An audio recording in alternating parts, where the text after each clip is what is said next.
The work Wrath of the Triple Goddess emerges as a bold and irreverent mythological adventure, signed by Rick Riordan, a renowned author known for reinventing Greek myths with humor, lightness, and a contemporary language. In this new title, the author resumes the tradition of inserting gods and fantastic creatures into the everyday lives of teenagers, blending the mythic universe with everyday situations and dialogues laden with sarcasm and self-deprecation. The narrative is led by the irreverent protagonist Percy, whose laid-back personality and surreal experiences with the world of the gods prove both amusing and revealing about the challenges of growing up in an environment filled with supernatural responsibilities. The review begins by presenting the central premise of the book, which revolves around a new type of mission assigned by the goddess Hecate herself. Pet sitting, that is, taking care of mystical animals during her absence. Unlike the classic challenges of epic battles, the plot proposes a story in which the mundane mixes with the extraordinary, from encounters with mythical creatures such as the imposing hellhound Hecuba and the cunning polecat Gale, to the peculiar setting of a mansion that looks as if it were taken from a contemporary horror tale. Riordan, while exploring these situations, highlights his ability to create unexpected twists and dialogues that, besides entertaining, reveal subtle criticisms of the gods' hierarchy and the very nature of mythology reinterpreted for a young audience. The book begins with Percy experiencing a series of everyday events at school, which by themselves already seem atypical when mythological elements invade the school routine. During a simple visit to the secretary's office and the principal's office, Percy encounters the unexpected presence of divine beings. When summoned for an audience in the principal's office, the protagonist is surprised by an enigmatic figure who presents herself with multiple titles: Torchbearer, Starwalker, Night Wanderer, making it clear that the goddess Hecate is in charge of an unusual mission. Amid dialogues that alternate between humor and tension, she explains that, while she is away celebrating Halloween, a date strongly associated with her dominion over the occult, Percy, along with his friends Annabeth and Grover, must take care of her magical animals. This task, which at first glance seems trivial, turns into a true challenge, marked by strict rules, environments loaded with symbolism, and a setting reminiscent of a horror movie scene with surreal touches. The plot deepens as the young heroes head to Hecate's mansion, located in Gramercy Park, a place that contrasts luxury and mystery with bizarre elements, such as doors that talk, the famous door knockers that announce riddles with absurd answers, and a decoration that mixes classical elements with modern absurdities. The narrative richly describes the facade and the interior of the mansion, where every environment, from the laboratory in the kitchen, with experiments involving flavored milkshakes and eels that communicate telepathically, to the enigmatic rooms and corridors full of artistic references, reveals not only Hecate's eccentric personality, but also the complexity of a world where myth and modernity intertwine in an almost inseparable way.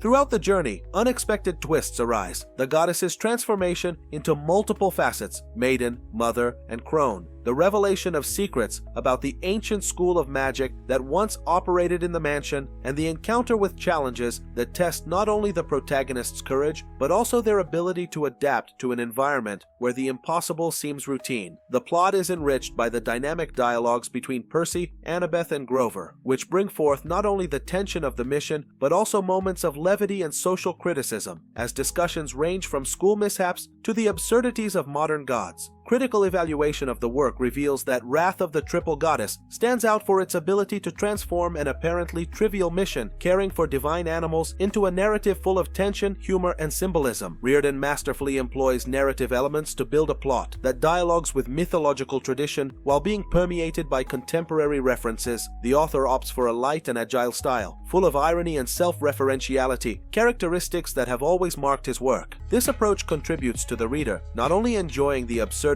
of the mythological everyday, but also being prompted to reflect on themes such as destiny versus freedom, the importance of self-knowledge, and the conflict between the old and the modern. Among the most striking narrative events is the unique presentation of Hecate, whose transformation into three figures representing different stages of feminine life not only gives the character symbolic depth, but also alludes to the complexity of identity and female power. This multiplicity of faces reinforces the idea that the divine can manifest in diverse ways, challenging traditional conceptions and opening the way for a more plural reading of myths. Another highlight is the setting. The mansion in Gramercy Park is described with a richness of detail that evokes both a scene from Gothic horror and a space of extreme creativity, reflecting the duality present in many mythological stories. From a formal and aesthetic point of view, the book presents a relaxed language with quick dialogues and a narrative that flows naturally, maintaining the fast pace necessary to capture the reader's attention. Riordan's prose is marked by a balanced mix of humor and tension, where comedic moments alternate with detailed descriptions of settings and the characters' internal conflicts. This narrative technique not only humanizes the protagonists, which despite their divine or demigod origins, face problems very similar to those of any young person, but also makes the reading experience more immersive and engaging. The work's aesthetics are carefully crafted to dialogue with the ideas that permeate the plot. The use of settings that blend the old with the contemporary reflects the duality between the world of the gods and modern everyday life, evidencing the persistence of myths in current culture. Every element, whether it is the mansion setting, the challenges proposed by magical creatures, or the humor-laden dialogues, serves to reinforce the idea that divine power, no matter how distant it may seem, is always present in people's lives, manifesting in unusual and often comical ways. The overall impact of the work lies precisely in its ability to transform myth into something tangible and relevant for the contemporary audience. By presenting seemingly trivial challenges, such as taking care of magical animals, the author invites the reader to rethink the importance of small moments and to recognize that, even amid chaos and unpredictability, there is an order, no matter how strange it may appear, that governs the universe. This message, embedded in a narrative full of unexpected twists and irony, makes Wrath of the Triple Goddess not just a humorous adventure, but also a reflection on responsibility, identity, and the encounter between destiny and free will. In summary, Wrath of the Triple Goddess is a work that reaffirms Rick Riordan's mastery in blending elements of classical mythology with modernity, creating an engaging, entertaining narrative rich with meaning. Through fluid writing and intelligent dialogues, the author leads the reader through a universe where the extraordinary becomes part of everyday life, revealing both the beauty and the complexity of the relationships between gods and mortals. The richly detailed setting, the captivating characters, and the unexpected events combine to offer a literary experience that is at the same time a homage to mythological tradition and a subtle critique of the absurdities of the contemporary world. With a generous dose of humor, irony, and creativity, the work not only entertains but also stimulates reflection on universal themes such as power, identity, and the role of destiny in each one's life. Ultimately, Wrath of the Triple Goddess presents itself as an invitation for both young and old to revisit myths from a new perspective, discovering that behind the irreverence and laughter, there lies a profound meditation on what it means to live in a world where the divine and the human intertwine in a surprising way.